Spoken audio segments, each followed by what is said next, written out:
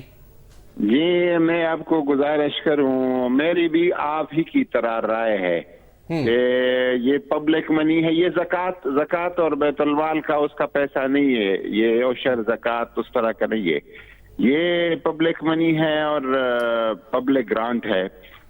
تو میرا یہ خیال تھا ذاتی طور پر ایک دینی طالب علم کے طور پر کہ اس کو کسی صورت میں 20 کروڑ کے پیسے کو 1 لاکھ روپوں کے لیے 1 لاکھ افراد کے لیے کیسے دیا جائے. تو بہرحال پھر ہم نے اس پہ اوپینین مانگا اسلامی نظریاتی کونسل سے. انہوں نے اوپینین دیا کہ یہ اگر حکومت دینے کے موڈ میں ہے اور وہ دے سکتی ہے اور معاشی حالت پہ اجازت دیتی ہے تو دے دے. ویسے حضرت ایک بات بتائیے، وہ جو اسلامی نظریاتی کونسل کی اوپینین ہے، معاف کیجئے گا، اس میں اسلامی کون سی بات کی ہے انہوں نے؟ جی انہوں نے تو کوئی اسلامی بات ہی نہیں کی، ایک گول مول سی اوپینین دے دی ہے. مجھے تو میں وہ رائے دیکھ کے مجھے تو حیرت ہوئی ہے کہ اسلامی نظریاتی کونسل نے یہ رائے دی ہے. ایک متفق علیہ اجتماعی اجماع کا مسئلہ ہے کہ حج جو ہے اس کے اوپر حکومتی سبسڈی نہیں ہونی چاہیے. یہ ہمارے ملک میں ہائیسٹ فورم ہے کسی اسلامی شرعی مسئلہ پر پارلیمنٹ کو، حکومت کو اگر ایڈوائس چاہیے تو ان کے پاس جاتے ہیں. منسٹر صاحب یہ بتائیے گا کہ آپ کا منسٹری آف ریلیجس افیئرز کا بجٹ کتنا ہے ٹوٹل سال کا؟ جی آپ کی منسٹری آف ریلیجس افیئرز کا ٹوٹل بجٹ کتنا ہے سال کا؟ میں ابھی آیا ہوں، کوئی جب بجٹ بن رہا تھا میں اس وقت تھا نہیں، میں اس کے لیے معلومات کر کے آپ کو بتا سکتا ہوں. چلیں یہ ایک سیکنڈ، سوری ایک بات، اگر آپ کا جتنا بھی بجٹ ہے 10 ارب کا، 15 ارب کا، 20 ارب کا، جو کہ مختلف ٹائم پیریڈز کے اندر مختلف رہا ہے، اگر آپ نے منسٹری آف ریلیجس افیئرز نے حج کی سبسڈی پہ پیسہ نہیں خرچ کرنا تو کس چیز پہ خرچ کرنا ہے؟ ہمارے صرف تنخواہیں دینے پہ لوگوں کو؟ ظاہر ہے تنخواہیں دینی ہے اور بہت. تو اگر آپ نے لوگوں کو تنخواہیں دینے پہ سارا بجٹ خرچ کر دینا ہے تو ریلیجس افیئرز. نور الحق قادری صاحب ہمارے ساتھ ہی رہے گا. سردار یوسف صاحب ہمارے ساتھ موجود ہیں. سردار یوسف صاحب آپ یہ بتائیے گا، میرا کوئی پروگرام ہے اس کی طرف میں کر. ٹھیک ہے سردار یوسف صاحب آپ سے سوال، آپ یہ بتائیے گا کہ آپ کی حکومت میں بھی ساتھ آپ کی اجازت سے آپ کی حکومت میں بھی کبھی یہ معاملات ڈسکس ہوئے کہ سبسڈی دی جائے یا پھر نہیں دی جائے، کچھ اس حوالے سے کوئی ڈسکشن ہوئی؟ دیکھیں بات یہ ہے کہ ہماری حکومت میں اس وقت ہر سال جس طرح اس سال بھی آج پالیسی ہر سال بنتی ہے، ڈسکس ہوتی ہے، اور اس پالیسی میں ہر چیز ڈسکس ہو کر اور جو پیکج تیار کیا جاتا ہے کم سے کم مطلب پیکج جو عام شخص بھی افورڈ کر سکے. دوسری بات جو ہے سبسڈی، جس طرح میں نے پہلے بات کی ہے کہ وہ اس صورت میں کہ سعودی حکومت نے بعد میں جو ٹیکس لگائے تھے اس وقت ضرورت پڑی تھی. اب جو محترم قادری صاحب ہیں یہ بھی بالکل اس بات سے اتفاق کرتے ہیں، بلکہ میں نے سنا ہے انہوں نے کیبنٹ کی میٹنگ سے واک آؤٹ بھی کیا تھا کہ جو یہ حاجیوں کے جو سہولیات ہیں یہ بنیادی ضرورت ہے، ایک اسلامی ریاست ہے اور حج ایک عبادت ہے اور ان کے لیے سہولیات فراہم کریں، ان سے منافع نہیں کمانا چاہیے، بلکہ پہلے منافع تو ہم بھی کوئی نہیں کماتے تھے، اس کے خلاف کارروائی. دیکھیں میں اس وجہ سے یہ جو اس وقت اتنا بڑا اضافہ، یہ تو بہت بڑا ظلم. سر آپ یہ بتائیے گا، قاضی صاحب یہ بتائیے گا، آپ منسٹر رہے ہیں، آپ اس منسٹری کے منسٹر رہے ہیں، آپ کی منسٹری کے میجر اخراجات ایک لوگوں کو تنخواہیں دینے کے علاوہ پورے سال میں منسٹری آف ریلیجس افیئرز اگر سبسڈی نہ دے ایسے لوگوں کو جو عمرہ حج پہ جانا چاہتے ہیں گورنمنٹ پیکج پہ، اس کے علاوہ کس چیز پہ خرچہ کرتے ہیں؟ دیکھیں ہمارے تو سب سے زیادہ جو اخراجات تو یہ تنخواہ وغیرہ کے ہیں، اور اس کے بعد سب سے زیادہ جو آپ کو پتہ ہے کہ حج ایک بہت بڑا کام ہے. تو کیا یہ بات درست ہے، کیا یہ بات درست ہے کہ سوری قاضی صاحب میں آپ کی اجازت سے سوال کہ کیا یہ بات درست ہے باقی امور بھی ہیں، باقی امور بھی بہت سارے ہیں. جی کیا یہ بات درست ہے، آپ پلیز اس میں رہنمائی کیجئے کہ لوگوں کو تنخواہیں دینے کے علاوہ جو منسٹری آف ریلیجس افیئرز کے امپلائیز ہیں ان کو تنخواہیں دینے کے علاوہ جو حج سبسڈی ہے وہ آپ کا سب سے میجر پارٹ ہوتا ہے بجٹ کا؟